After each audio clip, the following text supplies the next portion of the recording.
அஊது பில்லாஹி மினஷ் ஷைத்தானிர் ரஜீம். பிஸ்மில்லாஹிர் ரஹ்மானிர் ரஹீம். அல்லாஹ் சுப்ஹானஹு வ தஆலாவின் அழகிய நல்லடியார்களே, உங்கள் அனைவரின் மீது ஏக இறைவனின் சாந்தியும் சமாதானமும் உண்டாவதாக. அஸ்ஸலாமு அலைக்கும் வரஹ்மத்துல்லாஹி வபரகாத்துஹு. இன்னைக்கு நம்ம வீடியோவில் தினமொரு துவா மனனம் செய்வோம் பகுதியில் ரொம்ப ரொம்ப முக்கியமான இந்த காலகட்டத்துக்கு நம்மளுக்கு அவசியம் தெரிஞ்சிருக்க வேண்டிய ஒரு துவா தான் பார்க்க போகிறோம். இன்னைக்கு வாழ்ந்துட்டு இருக்க இந்த காலகட்டம் ரொம்ப நெருக்கடியான வாழ்க்கையை தான் நம்மளுக்கு தந்திருக்கு. மனசுல அதிகமான நிம்மதி இல்லாம ஏதோ ஒரு விஷயத்துக்காக ஓடிக்கிட்டே இருக்கிறோம். நம்ம வாழ்ந்துட்டு இருக்க இந்த வாழ்க்கை முறை சரியா தப்பான்னு கூட நம்மளுக்கு தெரியல. அழுத்தங்கள் அதிகமா இருக்கு. மன அழுத்தத்தினால நிறைய பேர் நம்ம கஷ்டப்பட்டுட்டு இருக்கோம்.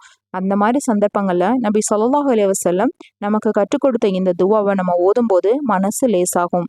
இந்த துவாவை நம்ம ரெகுலரா ஓதிட்டு வரும்போது மனசு லேசாகும். நம்ம மனசு அழுத்தம் இல்லாம இருந்தாலே நம்ம செய்யற காரியங்கள் பெர்ஃபெக்டா நிம்மதியை தரக்கூடியதா இருக்கும். இன்ஷா அல்லாஹ் வாங்க இந்த துவாவை நம்ம கத்துக்கலாம். லா இலாஹ இல்லல்லாஹுல் அலீமுல் ஹலீம். லா இலாஹ இல்லல்லாஹுல் ரப்புல் அர்ஷில் அலீம்.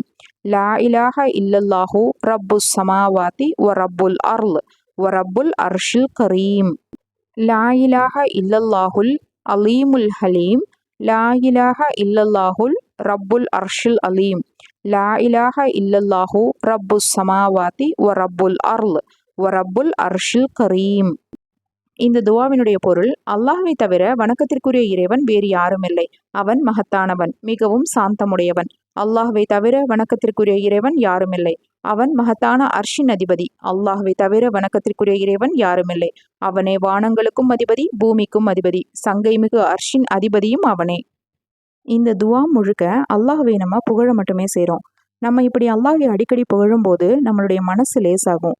எப்படின்னா, நம்ம அவனுடைய அடிமைங்கிற எண்ணம் நம்மளுக்கு வரும். நம்மளுடைய எல்லா காரியங்களையும் அவன் வசமே ஒப்படைக்கணும். அவன் எல்லாவற்றிற்கும் தகுதியானவன், எல்லாவற்றையும் செய்யக்கூடிய சக்தியுடையவன்ற எண்ணம் நம்மளுக்கு அதிகமாக வரும். அப்போ நம்ம மனசு லேசாகும். நம்மளுடைய கஷ்டங்களை நினச்சி நம்ம என்றைக்குமே சங்கடப்பட மாட்டோம்.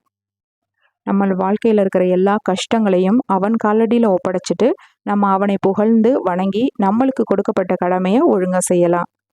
யா அல்லாஹ், எங்கள் அனைவரையும் நெருக்கடியான அழுத்தம் நிறைந்த வாழ்க்கையை விட்டும் பாதுகாத்து நிம்மதியான அழகிய வாழ்வை இம்மையிலும் மறுமையிலும் தருவாயாக. ஆமீன். இதே மாதிரி இன்னொரு அழகிய வீடியோவில் பார்க்கலாம். அஸ்ஸலாமு அலைக்கும் வரஹ்மத்துல்லாஹி வபரகாத்துஹு.